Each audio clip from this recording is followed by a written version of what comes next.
Je suis vraiment issue d'un vrai mélange. Ce mélange, c'est 2 cultures complètement opposées finalement. Je suis d'origine alsacienne, même si ça se voit pas, et de l'autre côté donc je suis kabyle également, du côté de ma mère. J'ai eu la chance d'avoir une grand-mère exceptionnelle qui m'a mis en connexion dès le départ en fait avec toutes ces choses dont on ne pouvait pas parler.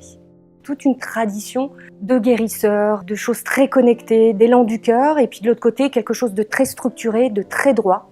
Et une éducation que j'ai reçue, j'allais dire plutôt rigide, assez dure. Mon père était quelqu'un d'extrêmement exigeant et il fallait absolument prendre le pli, ne pas parler, se taire. Et ça, c'est quelque chose que j'ai engrangé très tôt dans mon enfance, c'est-à-dire que j'ai été placée dans une position où c'était soit j'exprimais vraiment ce que j'avais à dire et toutes les choses que je voyais, soit je me pliais et puis je refoulais ça complètement à l'intérieur de moi.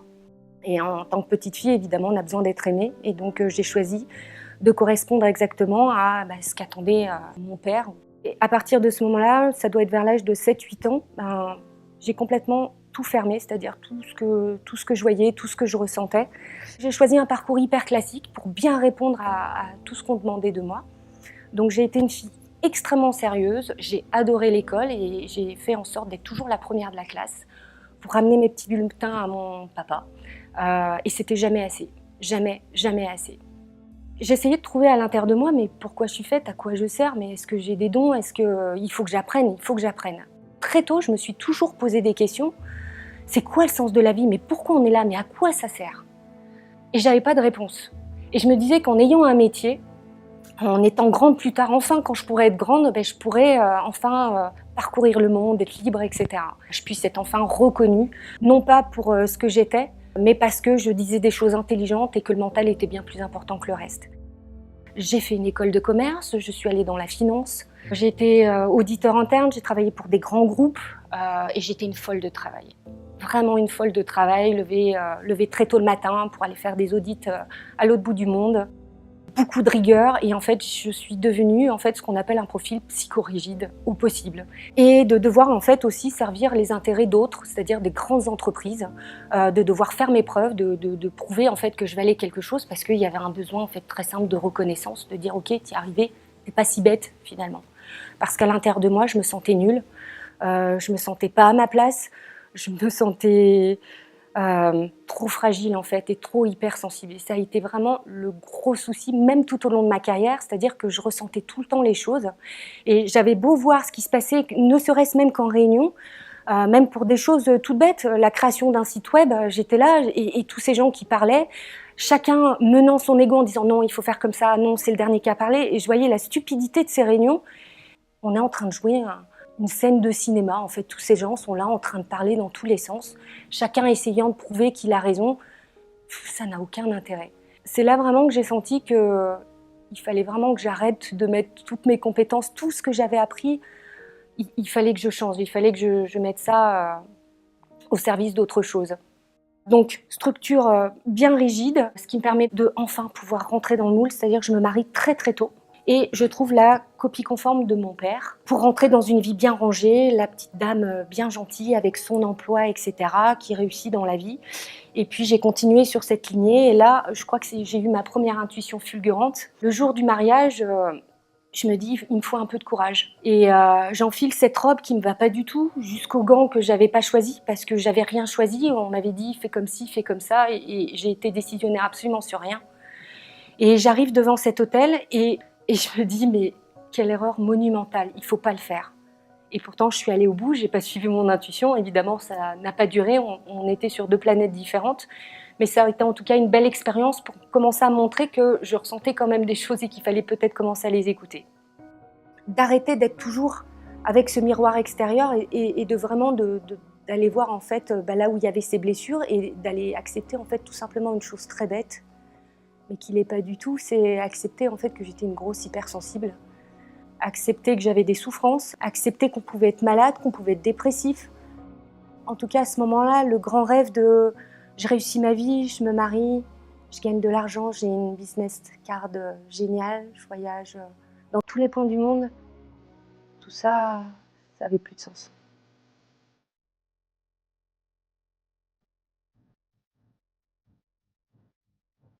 C'est juste un moment aussi d'avoir le courage d'oser dire ok, c'est un système, ça existe, mais il y a peut-être d'autres possibilités.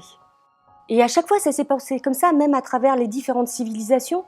Il a fallu qu'il y ait des gens qui rêvent autre chose pour que ça commence à pouvoir se manifester. Et je me suis dit que finalement, si on restait là comme des cons à toujours dire bah voilà, ça a toujours été le système, c'est comme ça qu'on réussit, c'est comme ça qu'il faut faire, on changerait rien.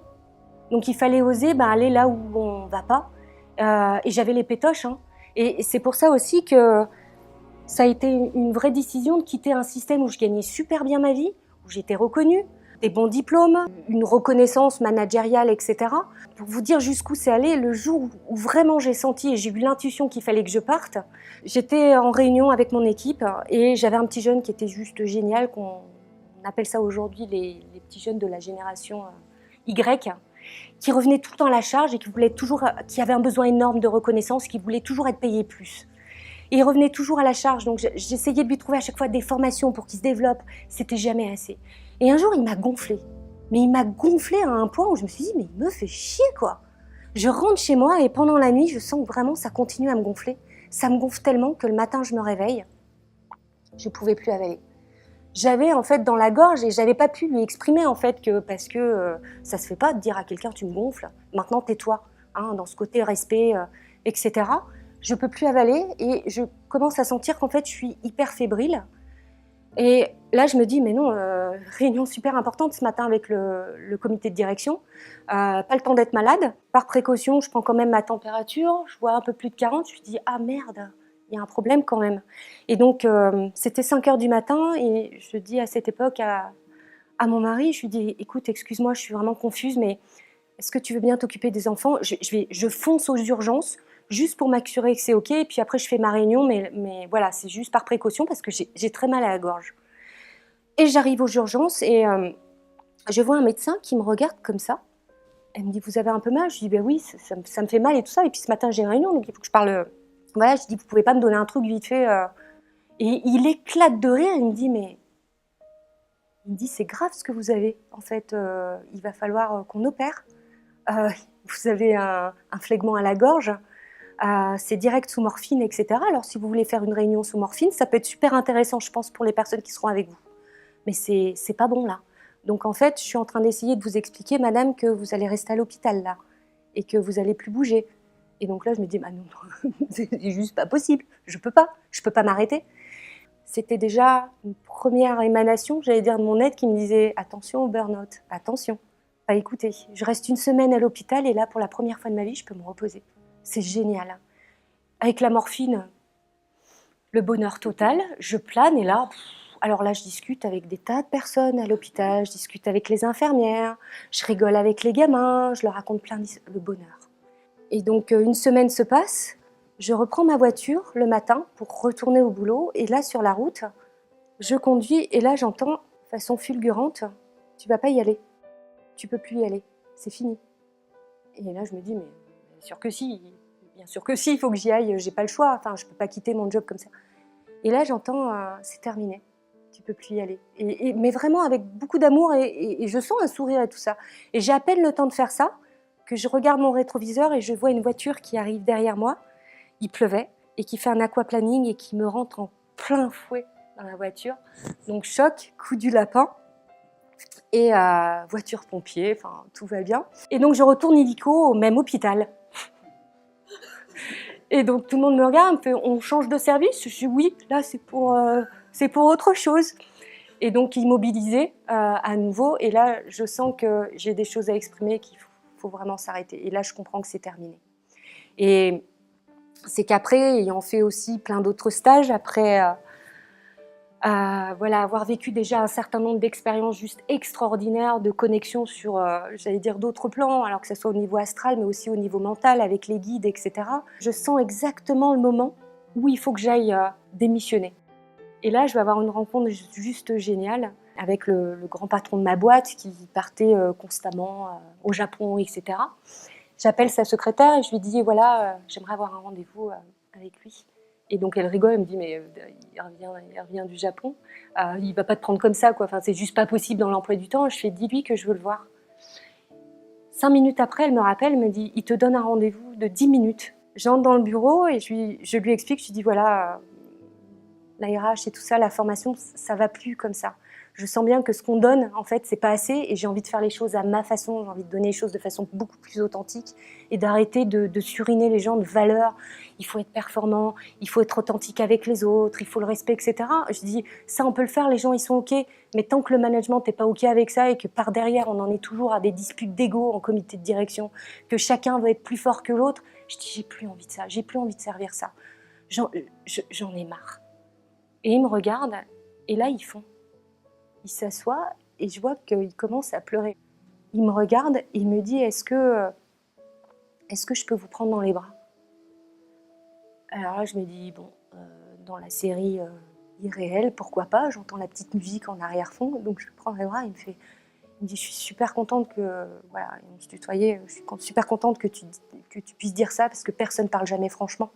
Il me dit j'ai tellement de pression, j'en peux plus, j'en ai marre. J'aimerais avoir le courage de dire stop à tout ça, mais je peux pas encore, il y a trop de pression. Et il me regarde et il me fait « Je te double ton salaire, tu restes ?» Et là, ma petit ego qui fait « Doubler le salaire, ça commence à être méga intéressant. » Mais là, je sentais que j'ai bien compris que c'était un test en fait. Et j'ai dit « Non, là, je crois que c'est fini. C'est fini, il faut que je parte. » Et c'est comme ça que je suis partie et que j'ai basculé complètement dans l'inconnu.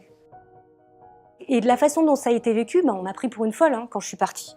On m'a pris pour une dingue en me disant « mais tu te rends pas compte ?» Et donc là, j'ai commencé à être face aux peurs les plus terribles. Comment je m'assume toute seule, comment je crée du job. Enfin, tout ça, tout ce qui me paraissait. Alors j'y suis allée avec tout mon côté bien rationnel, marketing, de tout ce qu'il faut bien faire comme il faut. Et j'ai regardé tout ce qu'il fallait bien faire comme il faut et je me suis dit c'est exactement ce que je vais pas faire. J'ai pas envie de faire de la formation à... soyez plus efficace, devenez plus performant, faire un management efficace, prise de parole en public, tout ça. Un des points que j'ai compris au fur et à mesure, en tout cas à force de rencontrer au niveau de l'audit des tas de personnes très différentes, beaucoup de dirigeants d'entreprises, etc. Toutes les personnes qui réussissaient, c'était les personnes qui, à chaque fois, avaient toujours cette part intuitive qui était extrêmement prononcée. C'est-à-dire qu'au-delà de ce qui était correct, ils suivaient en fait quelque chose qui n'était pas logique au niveau de la raison. Que ce soit pour une idée, que ce soit une façon de faire, que ce soit pour une façon de distancer les concurrents, c'était être là où on n'attendait pas. C'était oser, en fait, faire ce pas. C'est la chance que j'ai eue aussi en entreprise, c'est de pouvoir côtoyer des gens extrêmement intelligents, extrêmement percutants et pertinents, et c'est ça qui me fascinait, qui osaient aller au bout du truc. Parce qu'ils avaient le pouvoir, parce qu'ils avaient autorité, et donc du coup, on les suivait. Et c'est ce que je n'avais pas. C'est-à-dire la capacité à oser aussi aller au bout de mes rêves, au bout de ce que j'avais envie de faire. Et c'est là aussi où j'ai eu un déclenchement au bout d'un moment et de me dire, mais en fait là je travaille pour d'autres, je travaille pour une entreprise, en fait je travaille pour les rêves de cette entreprise. Mais c'est quoi toi tes rêves, t'as envie de quoi? Et moi j'ai envie que les gens soient libres, j'ai envie que les gens apprennent à se connaître, j'ai envie que les gens ils soient plus comme je les vois tous les jours au boulot, c'est-à-dire pour certains dégoûtés d'être là. Et j'ai toujours senti qu'effectivement, j'étais quand même là pour permettre aux gens de reprendre de l'espoir, de un moment se reposer, de se dire ok, il y a peut-être autre chose et c'est possible de le faire. Par mon exemple en fait, et c'est pour ça qu'il fallait que je parte d'une situation qui était hyper confortable et de dire aux gens, tu vois, c'est connu, c'est zone de confort, mais c'est possible aussi de vivre autrement. Et finalement, sur mon chemin, j'ai fait que rencontrer des personnes qui avaient vécu, et c'est pas pour rien, effet miroir, que des personnes qui étaient hyper créatives, hyper sensibles et qui se trouvaient nulles, qui ne savaient pas quoi faire de leurs dons et qui n'avaient pas confiance en eux. Et j'ai toujours été là pour pousser et pour dire « Attends, regarde ma cocotte » ou « Regarde ce que tu as là ». Tu vois, et de faire sortir ce truc. Quand il y a la décision, tu vois, il y a quelque chose qui s'est prononcé à l'intérieur, tu sens que là, c'est ça, et tu vas y aller. Et tout de suite se mettre en branle, comme exactement quand tu as décidé que tu vas méditer et que là, il y a le téléphone qui sonne, le machin, il y a le mental qui se met en place, etc. Et c'est comme si à l'intérieur de toi, tu avais les forces adverses qui se mettaient en route pour que tu n'y ailles pas.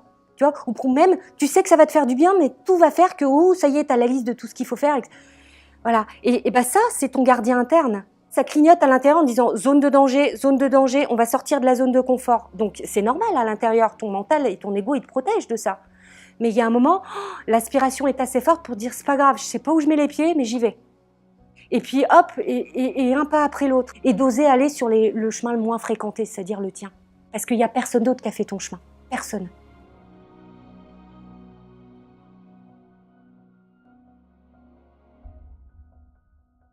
Cette intuition, elle passe par les capacités subtiles.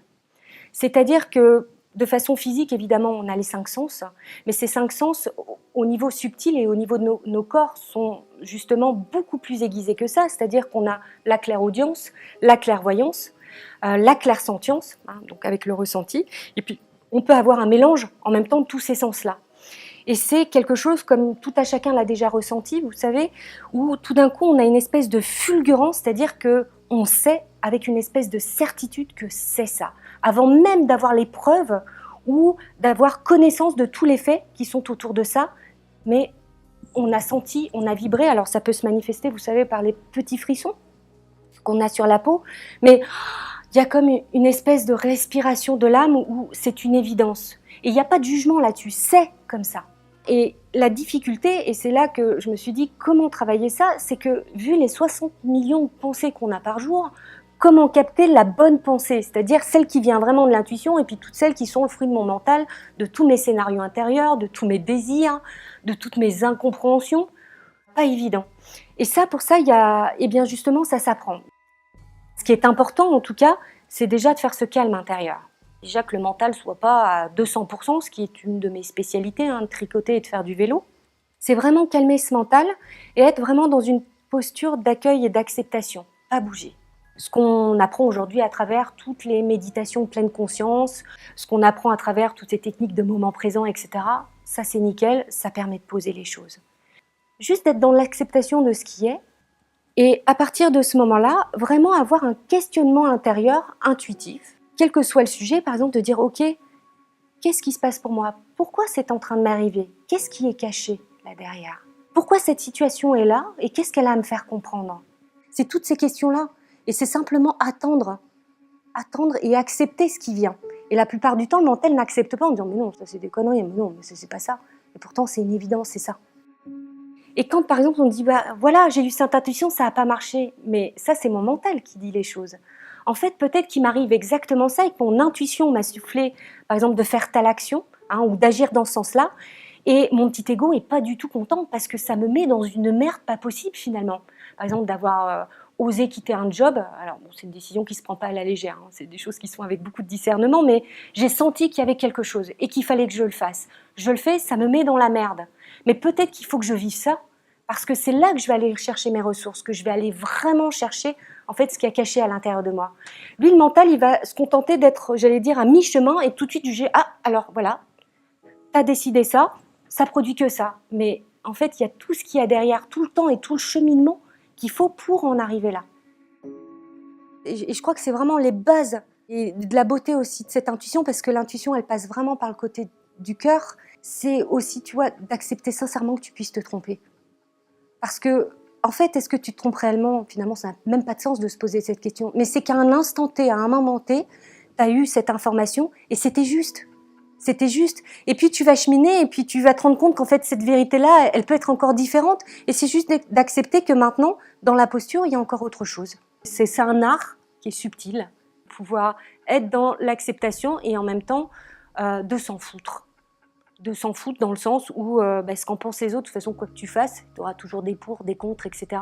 Mais au moins, c'est posé. C'est un dialogue qui se fait à l'intérieur et qui me permet de sentir à l'intérieur ce qui est juste et ce qui l'est moins.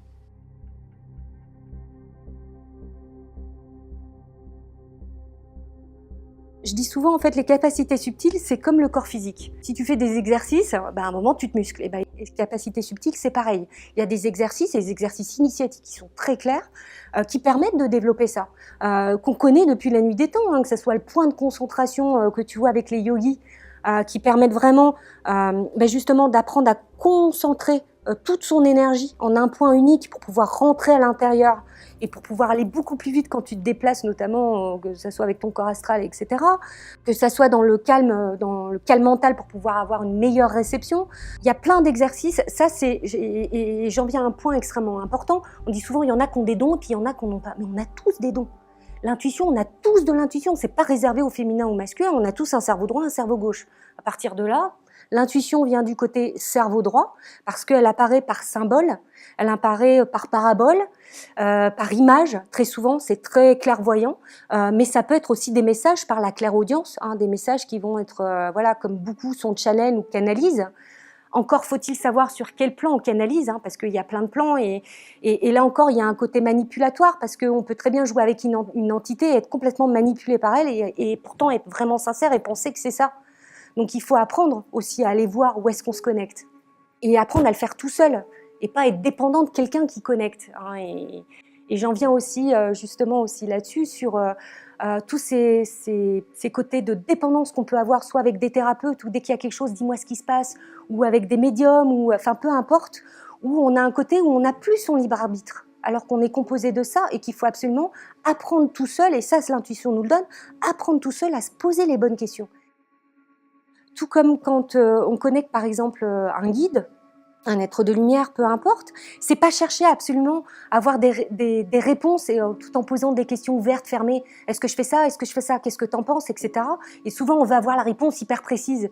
Et pas de bol, le guide, il fait toujours des grandes phrases philosophiques en disant peut-être que ceci, cela. Et en fait, tu dis merde, j'ai pas eu ma réponse. Ça veut dire quoi? En fait, si t'écoutes la réponse, ça veut dire autant une chose que l'autre. Et puis là, on te dit, bah, débrouille-toi. Donc, t'es super content. Donc, il te reste quoi? Bah, il te reste l'intuition en disant, OK, comment ça vibre à l'intérieur? Je te donne un exemple tout bête. Je suis vraiment face à un choix, par exemple, j'ai envie de changer de lieu de vie et j'hésite entre deux endroits. Déjà, j'ai mon côté clairsentient qui peut me donner des infos, comment je me sens quand je suis là, etc. Et puis, je peux faire la demande, par exemple, à un guide en me disant, OK, quel est le meilleur endroit pour moi pour que je puisse continuer à me développer, par exemple, et développer ma conscience. Et juste lui demander, en fait, une indication, est-ce que tu peux me montrer l'endroit qui est le plus lumineux? C'est aussi simple que ça. Est-ce qu'il y en a un qui me parle un peu plus pour que ça soit intelligible dans ma compréhension? D'abord, ça va s'immiscer comme ça, tu vois, il y a des synchronicités, il y a des petites choses, alors tu les entends, tu les vois, tu les captes ou pas, mais en fait, elles sont là en permanence. C'est juste une posture, tu vois, à l'intérieur qui va faire que, ok, tu es plus apte à les écouter ou pas. Et l'intuition, en fait, elle t'envoie des messages en permanence, en permanence.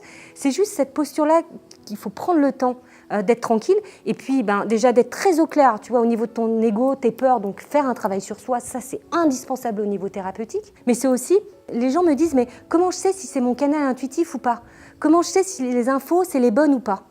Et moi, je me souviens quand j'ai fait mes premières lectures intuitives, au début, je me suis dit, ah non, ça va pas le faire, ça va pas être possible cette histoire, parce que tout de suite, hop, quand je me mettais en position, on devait faire un protocole pour faire une lecture particulière, par exemple l'animal totem, ou par exemple d'aller voir l'enfant intérieur. Ça marchait pas. À chaque fois, j'avais des millions d'informations qui arrivaient, ou tout simplement, tu vois, en lecture intuitive, il m'est arrivé de résoudre des problèmes de famille. C'est-à-dire, je me souviens d'une personne qui était super en conflit. On devait faire une lecture donc sur quel était l'arbre intérieur dans ta nature véritable de ce que tu émanes. Et puis là, je commence à entendre, de toute façon, c'est dans le tiroir. Je dis, merde. Et moi, mon canal de prédilection, c'était pas la clairaudience. Mais là, ça venait tout le temps, ça venait tout le temps en auditif. Et ça insiste et tout ça, et j'avais pas d'image. Alors pour moi, ça a toujours été très facile de voir. Passé, futur, pas de problème. Mais là, alors, je dis, bon, ok, alors je suis le truc et tout ça. Et j'entends, dis-lui le collier. Je dis, mince. Et puis donc, je regarde la personne. C'était un banquier, en fait, que j'avais en face de moi. Alors, je dis, bon, ça te parle si je te dis un tiroir, un collier et tout ça? Et là, je vois la personne qui se fiche comme ça et puis qui commence à me regarder super méchamment. Alors, je dis, bon, c'est pas grave, je retourne à l'intérieur et tout ça. Puis je dis, il n'a pas l'air content. Il dit, si, dis-lui que, en fait, ce collier, il est là. Il y a une cachette derrière le tiroir, je l'ai mis là. Là, je me dis, waouh, c'est quoi cette histoire? Alors, je lui dis une cachette derrière le tiroir et tout ça. Et puis là, je vois en arrière-plan et je commence à voir la scène et je vois l'intérieur d'une pièce et tout ça. Et je lui dis, ça te parle cette pièce et tout ça? Et donc là, le gars figé, il me dit, oui, c'est chez ma grand-mère. Et en fait, ils cherchaient tous à mettre la main sur un collier, c'est un collier d'émeraude, a priori d'une grande valeur. Ils étaient en grande dispute dans la famille parce qu'ils pensaient que quelqu'un l'avait pris, enfin que quelqu'un l'avait volé. Et c'était la guerre monumentale dans cette famille-là, enfin une discorde pas possible. Et en fait, c'est juste la grand-mère qui l'avait caché dans le tiroir. Et le soir même, il a appelé et il a demandé donc à sa femme d'aller voir s'il y avait le collier, quoi. Et là, Ben, en fait, il y avait quelque chose pour lui, mais il y avait quelque chose pour moi, parce que c'est là où j'ai pu véritablement faire le lien jusque dans la matière et la manifestation. Et ça m'a permis aussi de pouvoir structurer pour pouvoir après le transmettre aux gens. Et de leur dire, ok, là, te focalise pas là-dessus, ou là, tu vois, effectivement, tu es en train de capter des trucs, mais là, on est dans le bas astral. Tu vois, là, ça, c'est des petites entités qui sont en train de s'amuser. Essaye de te poser, ancre-toi. Et c'est la première des choses que je fais en stage. On ne fait que travailler l'ancrage. Parce que plus tu veux aller dans ta profondeur, plus tu veux capter, et c'est pas plus tu veux en fait, c'est plus voir ce qui est là à un moment donné, plus tu dois descendre en fait, plus tu dois être présent à toi-même, plus tu dois pouvoir sentir jusque dans ton corps ce qui est en train de se passer. Autrement, tu te viandes. Parce qu'il y a un véritable engouement là au niveau du développement personnel, acquérir des capacités subtiles, pouvoir voir d'autres plans, être clairvoyant, etc., etc. Ça, c'est génial parce que ça motive. C'est quelque chose qui va motiver le mental à aller commencer à fouiller tout ça. Mais on se rend compte avec du recul que c'est pas une fin en soi. Avoir du pouvoir, c'est pas une fin en soi. Les capacités subtiles, elles te permettent juste quoi? Elles te permettent juste d'agrandir ta conscience, d'agrandir ta perception pour avoir des expériences de plus en plus fortes, de plus en plus vastes. Ça sert juste à ça. Si je suis incarnée, si je suis là, c'est peut-être qu'il y a une bonne raison. Et si il y a tout ce mouvement extérieur aussi, bah, c'est peut-être que j'accepte complètement d'être complètement incarnée là et que je ne sois pas tout le temps là-haut. Parce que la vie, elle est merveilleuse, hein, de l'autre côté, au niveau astral, alors dans le bas astral, moins sympa, mais dans le haut astral, etc., mais tu peux passer ta vie à faire des voyages, à aller dans des endroits magnifiques, à discuter avec des dragons, avec d'autres êtres, etc. Mais c'est pas un but en soi. Si c'est ça, utiliser ses capacités, juste pour pouvoir vivre d'autres choses, parce que tu as une vie merdique à côté, mais que toi, tu sais intérieurement que, tu vois, comme ça, je suis peut-être ça, et je fais peut-être que ça comme métier, mais ma vie, elle est tellement riche de l'autre côté, et tu sais pas qui je suis, finalement. C'est quoi le lien entre les deux? Justement, l'objectif, c'est de faire ce lien, c'est d'apporter tout ce qu'il y a de magnifique, et de l'incarner dans la matière, jusque dans le physique.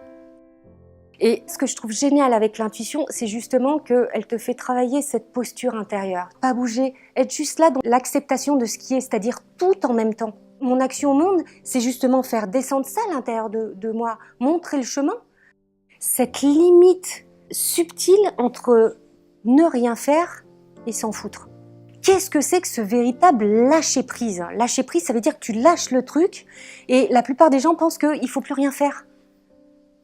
Au contraire, c'est justement comment tu te poses pour pouvoir agir dans l'action juste. C'est juste de dire, ok, je prends pas, et ce qu'on explique, ce qu'il a d'ailleurs assez bien exprimé, tu sais, à travers les 4 accords Toltec, je prends pas les choses de façon personnelle, je pose un peu mon ego de côté, j'accepte ce qui est, je fais de mon mieux, mais je fais pas plus rien. Faire de son mieux, ça veut pas dire rien faire. Et c'est d'ailleurs un des pièges, tu vois, de ceux qui sont hyper cerveau droit et qui sont des champions de la procrastination. Parce qu'ils se disent, ok, j'ai envie de faire un truc. Alors déjà, il y a 15 millions de personnes qui l'ont fait, donc pourquoi je vais le faire? Si je fais un truc, c'est pas à peine. C'est soit je le fais bien, mais je fais pas un truc merdique. Donc du coup, je le fais pas. Et puis je le fais pas. Et puis il y en a plein d'autres qui le font. Et puis, putain, je sentais bien que le truc était juste et tout, c'était ça, mais tu vois, je l'ai pas fait. Et là, bah, je suis dans le rien faire. Je me donne des excuses parce que j'ai les informations et je l'incarne pas.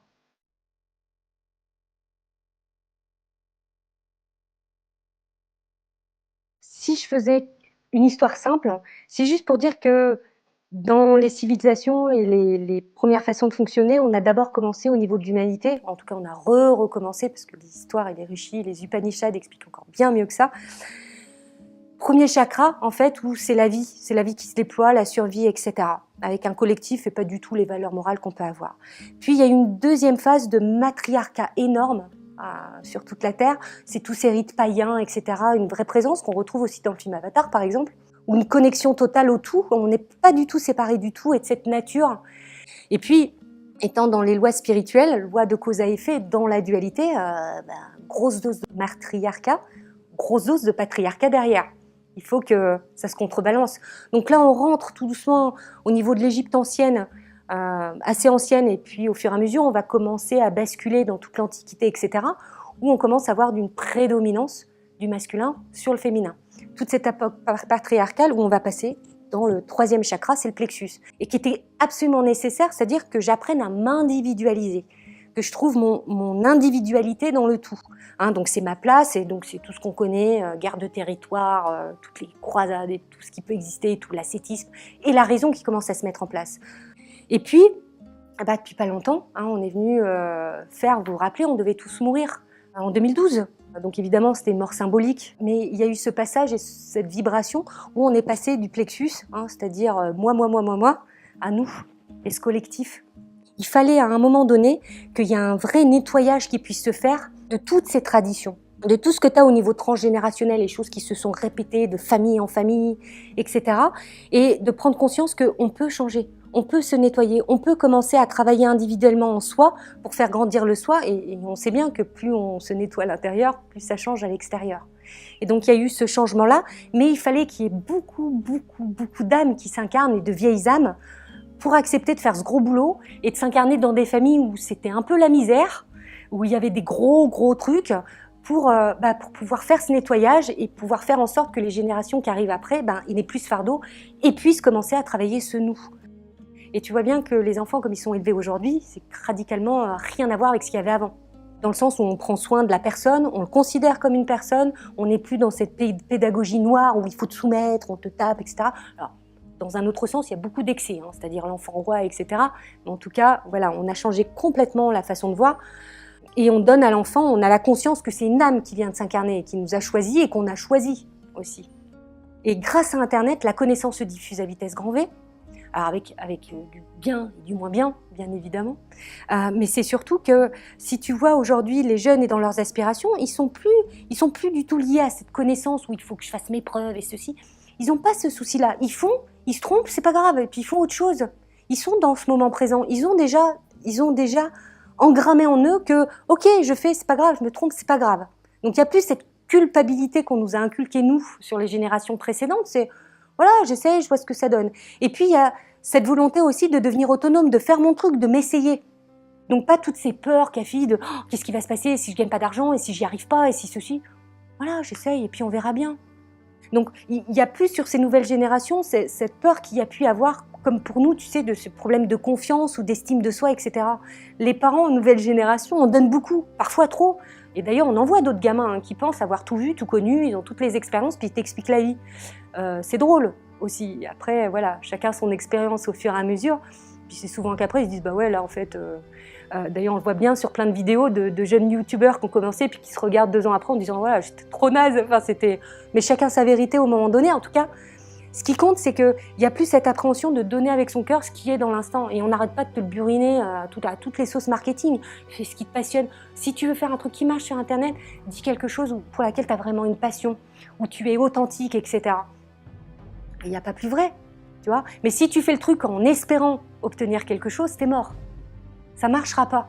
Il faut juste que tu fasses si c'est juste pour toi et que tu le sens, parce que ça vit.